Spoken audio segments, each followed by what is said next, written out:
Assalamualaikum warahmatullahi wabarakatuh. Baiklah, selamat pagi dan semoga Anda dimanapun berada dalam keadaan sehat dan tentunya masih bisa mendengarkan materi yang akan Ibu sampaikan hari ini. Masih kita bertemu di mata pelajaran IPS. Hari ini kita masih bicara tentang interaksi sosial seperti pertemuan sebelumnya. Sebelum masuk ke materi, Ibu akan membacakan KD IPK dan tujuan pembelajaran yang kita capai pada materi hari ini. KD-nya yaitu mengidentifikasi interaksi sosial dalam ruang dan pengaruhnya terhadap kehidupan sosial, ekonomi dan budaya, dan nilai norma serta kelembagaan sosial budaya. Lalu IPK-nya yaitu yang pertama yaitu menjelaskan bentuk-bentuk interaksi sosial asosiatif. Yang kedua yaitu menjelaskan pengertian dan bentuk-bentuk kerjasama. Yang ketiga yaitu menjelaskan pengertian bargaining process. Yang keempat menjelaskan pengertian tentang koalisi. Yang kelima yaitu menjelaskan pengertian tentang cooptation. Nah, dalam pembelajaran kali ini Ibu berharap Anda sekalian mampu menjelaskan dan menyimpulkan bentuk-bentuk interaksi asosiatif yang di dalamnya ada kerjasama, bargaining process, cooptation, dan koalisi. Sebenarnya interaksi sosial ini sudah ada di dalam Al-Quran, yaitu surah Al-Hujarat ayat 13 dan di dalam BAM. Baiklah, bicara mengenai interaksi sosial asosiatif, itu merupakan salah satu interaksi sosial yang bersifat positif. Jadi Ananda ketika mendengar tentang interaksi asosiatif gitu kan, Anda harus berpikir bahwa ini interaksi yang bersifat positif. Nah, bentuk-bentuk interaksi asosiatif ini banyak, diantaranya ada kerjasama, asimilasi, akulturasi, dan akomodasi. Baik, misalkan Anda mengerti bentuk-bentuk dari interaksi sosial ini. Nah, bicara hari ini yaitu tentang kerjasama, mungkin bukanlah hal yang baru kita temukan di dalam kehidupan sosial. Kerjasama sendiri sudah ada sejak lama, ya, mungkin jauh sebelum zaman Indonesia kuno. Nah, kerjasama yang kita bicarakan hari ini tuh bukanlah kerjasama ketika Ananda sekalian menjahit teman ataupun membantu temannya ketika ujian. Itu merupakan kerjasama yang bersifat buruk. Nah, hari ini kita bicara mengenai kerjasama yang bersifat baik-baik saja. Sebelum masuk ke materi, apakah Anda tahu apa sih itu kerjasama dan bentuk-bentuk kerjasama itu sendiri? Nah, kerjasama itu merupakan sebuah istilah yang berarti sebuah usaha yang dilakukan bersama, baik itu individu ataupun kelompok yang di dalamnya ada tujuan yang ingin dicapai, itu tujuan bersama. Kerjasama ini dapat kita temukan hampir di semua sendi kehidupan, mulai dari anak-anak, keluarga, bahkan di komunitas sosial. Salah satu contoh kerjasama yang paling sering kita temukan yaitu gotong royong di dalam lingkungan sosial. Nah, seperti gambar yang Anda lihat, itu merupakan salah satu contoh gotong royong di mana warga masyarakatnya beramai-ramai membersihkan lingkungan tempat tinggal mereka. Oke, selanjutnya kita akan membahas mengenai jenis-jenis kerjasama. Ada yang tahu jenis-jenis kerjasama? Ya, jenis-jenis kerjasama itu banyak.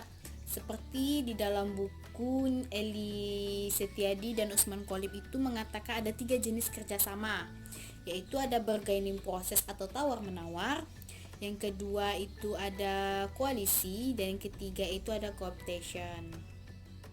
Langsung saja kepada jenis kerjasama yang pertama itu bargaining process atau tawar-menawar.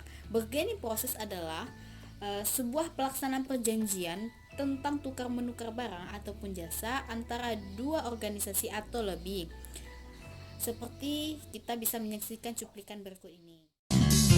Pemirsa, Indonesia menyepakati kerjasama ekonomi dan bisnis senilai 1 miliar dolar Amerika Serikat atau setara dengan 14,3 triliun rupiah dengan Belanda.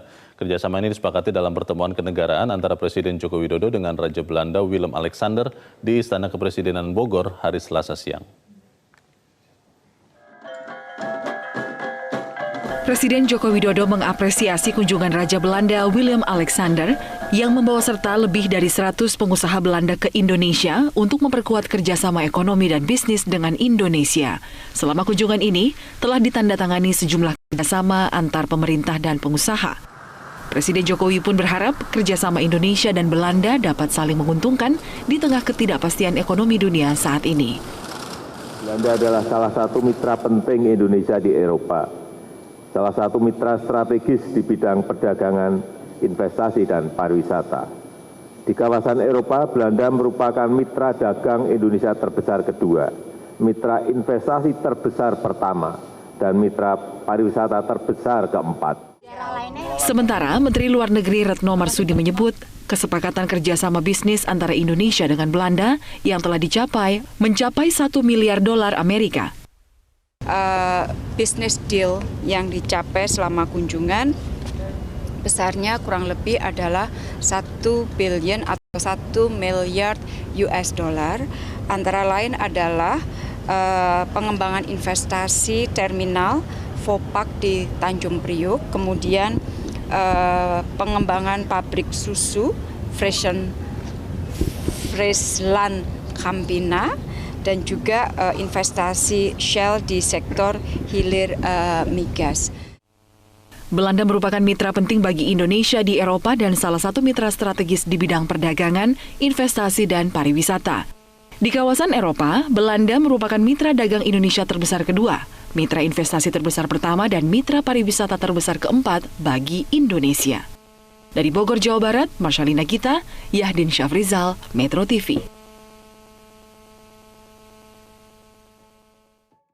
Nah, seperti dalam video tadi, kita bisa menyaksikan itu merupakan kerjasama antara Indonesia dengan Belanda, di mana kerjasama tersebut melibatkan dua negara dengan di dalamnya ada perjanjian yang saling menguntungkan ke antara dua pihak.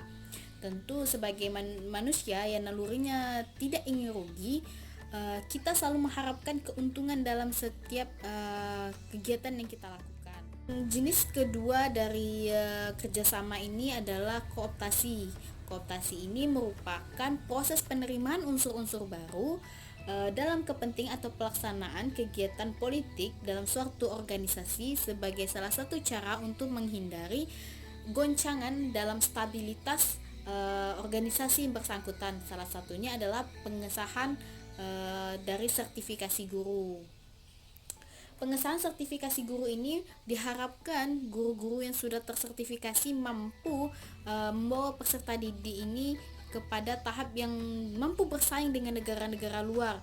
Artinya bahwa guru-guru tersertifikasi mampu menjadikan peserta didik ini manusia yang lebih berguna di masa yang akan datang.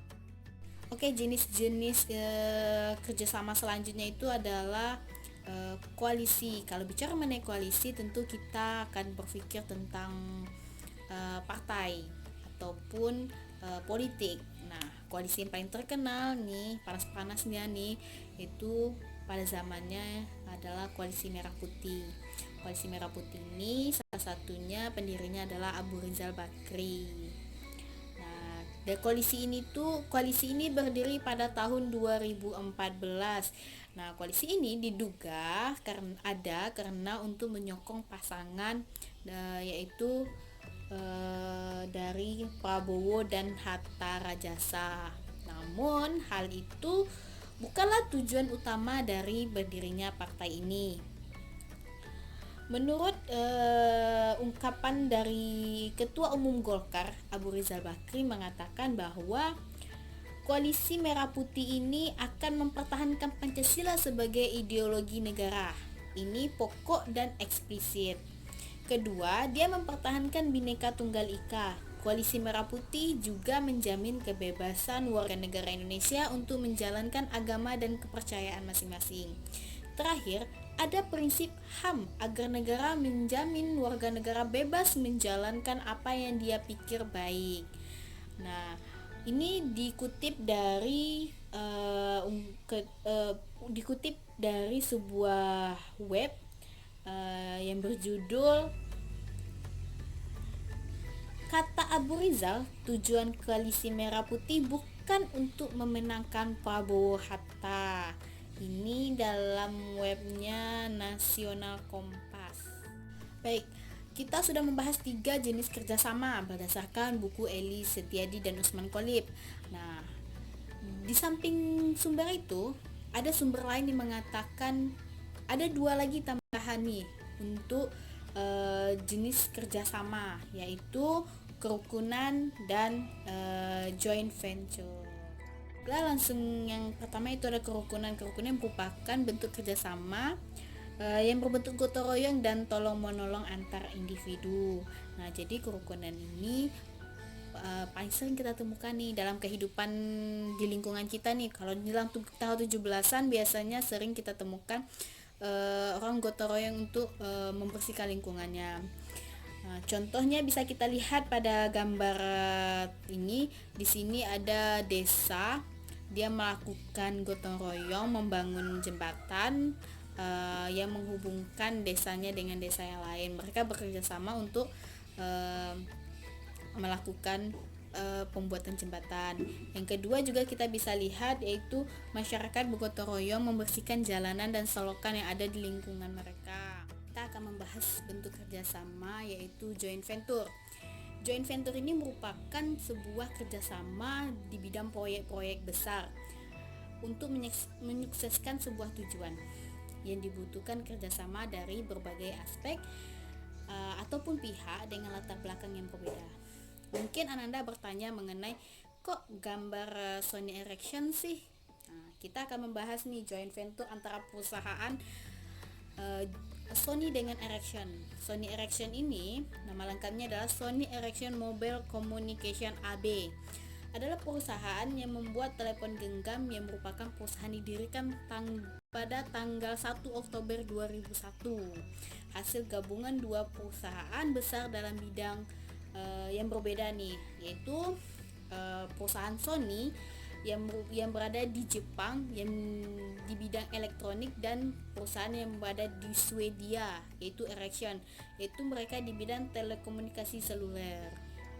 Perusahaan ini induknya berada di Hammersmith, London, Inggris, dan juga memiliki sistem riset dan pengembangannya di Swedia, Jepang, Cina, Jerman, Amerika Serikat, India, Pakistan, dan Inggris. Sony Ericsson ini merupakan sebuah merek telepon genggam di mana mereka untuk menyukseskan dalam pembentukan telepon genggam ini mereka melakukan joint. Jadi mereka bekerja sama untuk membuat telepon genggam. Nah, itu merupakan salah satu bentuk dari kerjasama di bidang joint venture. Nah, dalam Undang-Undang Nomor 25 Tahun 2007 juga mengatakan joint venture ini dapat dikategorikan sebagai bentuk kegiatan penanaman modal asing. Jadi kan tadi kita lihat nih di Sony Ericsson. Sony Ericsson ini merupakan 2 perusahaan tapi di negara yang berbeda. Satu di Swedia, dan satu lagi ada di Jepang. Nah, perusahaan-perusahaannya ada di London, Inggris. Baiklah, sekian materi kita hari ini. Semoga Anda sekalian mengerti. Ibu mohon maaf apabila ada kesalahan. Assalamualaikum warahmatullahi wabarakatuh.